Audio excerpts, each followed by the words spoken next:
আসন্ন টি-20 বিশ্বকাপের জন্য তাসকিন আহমেদকে সহ-অধিনায়ক ঘোষণা করা হয়েছে, যা অনেকের কাছে সারপ্রাইজ প্যাকেজ বলা যায়।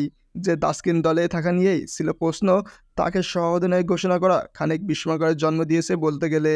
সহ-অধিনায়কের পদ বাংলাদেশ ক্রিকেটে ফাঁকা আছে ওয়ানডে বিশ্বকাপের পর থেকেই। আরেকটা বিশ্বকাপে এসে এই দায়িত্ব এলেন এমন একজন, যিনি এর আগে জাতীয় দলে এমন পদে ছিলেন না।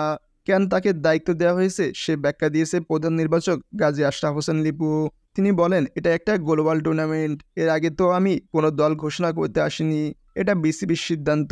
বাংলাদেশ ক্রিকেট বোর্ড থেকে আমাদেরকে অবহিত করা হয়েছে যে তারা ভাইস ক্যাপ্টেন হিসেবে তাসকিন আহমেদকে বিবেচনা করেছে। এমন মন্তব্যের পরে অবশ্যই তাসকিনকে নিয়ে উচ্চস্বর শোনা গেছে প্রধান নির্বাচকের কণ্ঠে।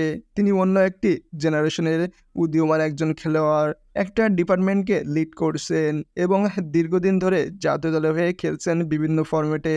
সেজন্য হয়তো তাকে ডিজার্ভিং ক্যান্ডিডেট মনে করেছে বিসিবি।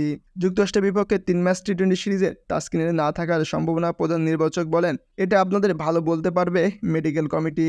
যতটুকু তথ্য জানা আছে সেই তথ্যের আলোকে আমরা আশা রাখছি তিনি হয়তো বিশ্বকাপ চলার কোনো এক সময়ে সুস্থ হয়ে যাবেন। সেই আলোকেই তাকে দলভুক্ত করা হয়েছে। তাসকিন দলভুক্তির ব্যাপারে আইসিসির ব্যাখ্যা দিয়ে লিপু বলেন, আপনারা হয়তো অনেকেই অবগত আছেন, সিলেকশন এবং রিপ্লেসমেন্ট পলিসি আইসিসির যেটা, সেখানে 3 জন খেলোয়াড়কে ক্যারি করা যাবে।